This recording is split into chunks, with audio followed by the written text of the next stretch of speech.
Hello, amazing people. I just thought I would get outside today. It's just so beautiful outside, and what a better place to connect with you guys and have a nice conversation. Sorry for those of you that are listening on audio. You're not capturing the greatness of my weather right now.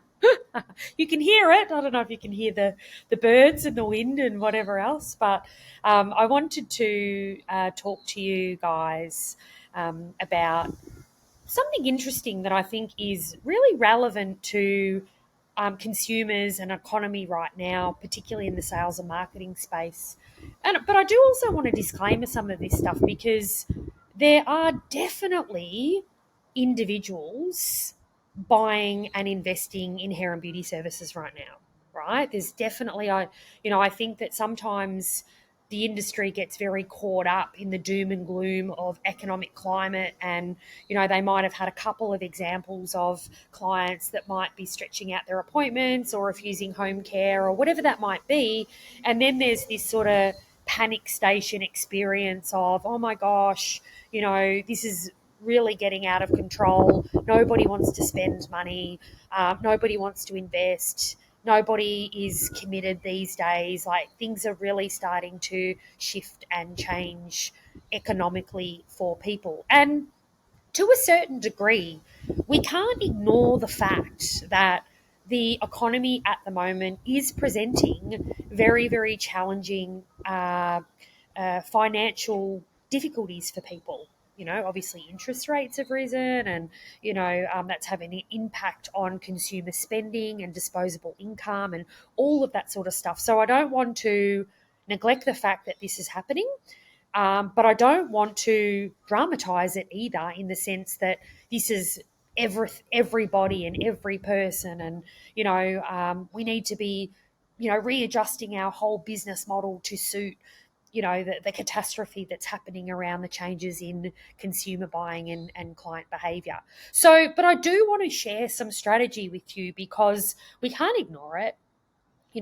There are clients out there that you've probably had experience of changes in the way that they're interacting with your business.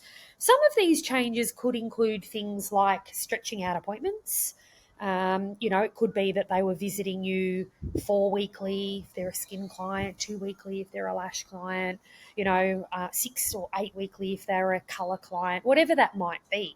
You might be noticing that those clients are requesting more longer time in between their visits because of budget constraints, right? So you might be noticing that. You might also have noticed that, there has been a reluctance or a difficulty for clients, new clients and existing clients, to invest in the level of home care that is required for them to, get the results that they're looking for, maintain the results that they've been working with you, and they've started to possibly pare back some of that investment. So what do you do? Like, when this is starting to happen in your business, starting to affect your revenue, your client numbers, your bottom line, what do you do? And it's not useful to just scream chicken lick and the sky is falling and run for the hills, or to just complain in industry groups about it. Like, I want to share with you some really practical strategies about what you can do to buffer the economic impact of the changes in the buying behavior of your clients, and not even just buffer, actually have it not affect your revenue in the slightest, right? So there's a couple of things. One is that if you don't adjust and you don't customize, the clients will just leave, right?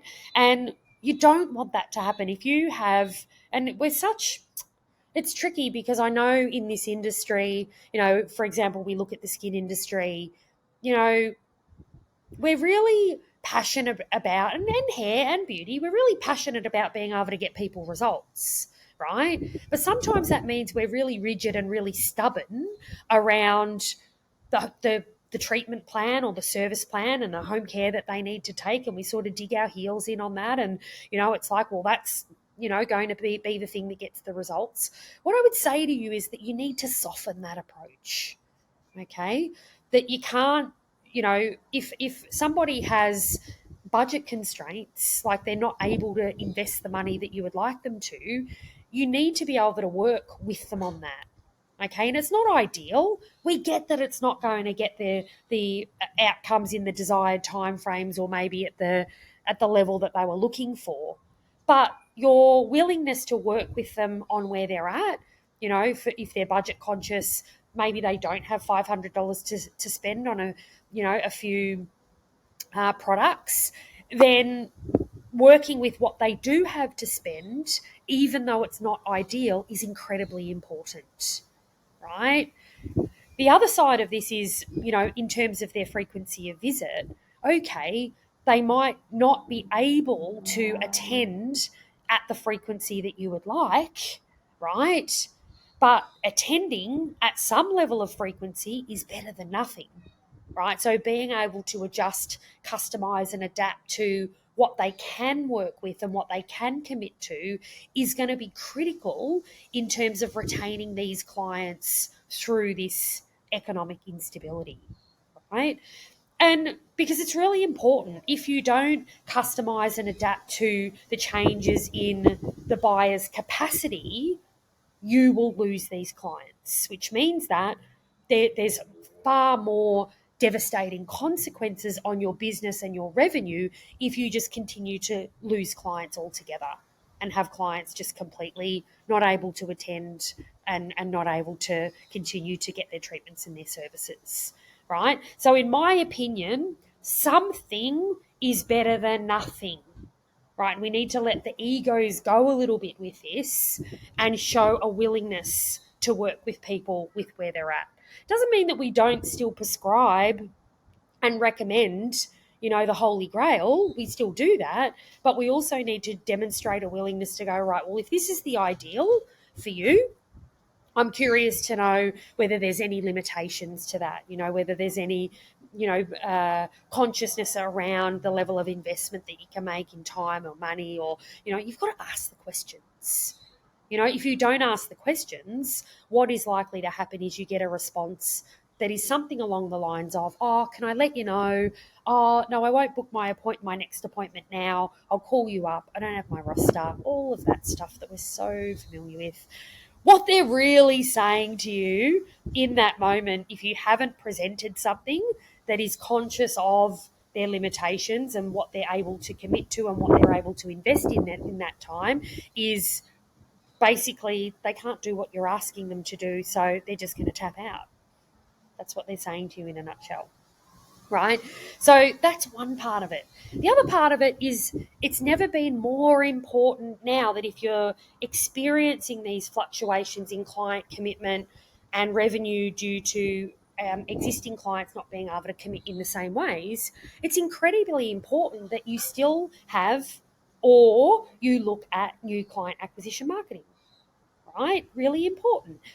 Because like I said at the start of the conversation, if the clients that you've got are not able to invest and commit at the levels that you would like them to, there's definitely people still out there that are able to do that, right? So investing in new client acquisition marketing can help refill the books, refresh the books with a new opportunity and a new group of people that are able and have capacity and are willing to invest at the levels that you need them to, right? So it's a bit of a mixed bag. It's about customizing, modifying, and adapting to your current clients. But it's also about dipping your toe in the water and looking out there and going, well, particularly businesses that haven't needed to go and look for new clients because you've got a stable, strong client base that has been steady for a long period of time.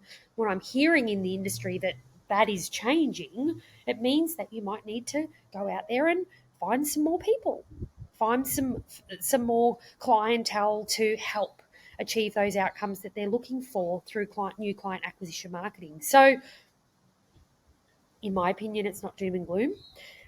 In my opinion, it's about you not doing what you've always been doing. It's about that adaptation and that adjustment to, what your client needs, but also not just accepting that things are the way that they are, and oh well, I'm just going to accept that my revenue is reducing, and oh well, everyone else is too, so it should be okay, and it's just the economy, and it'll it'll move on. What we learned coming out of COVID is that it didn't move on. It got worse, right? So those that just sat on their hands during COVID and had a little bit of a holiday got a real rude shock when we come out of COVID, and it was required, of them to run their businesses in ways that they'd never run before, or even considered before.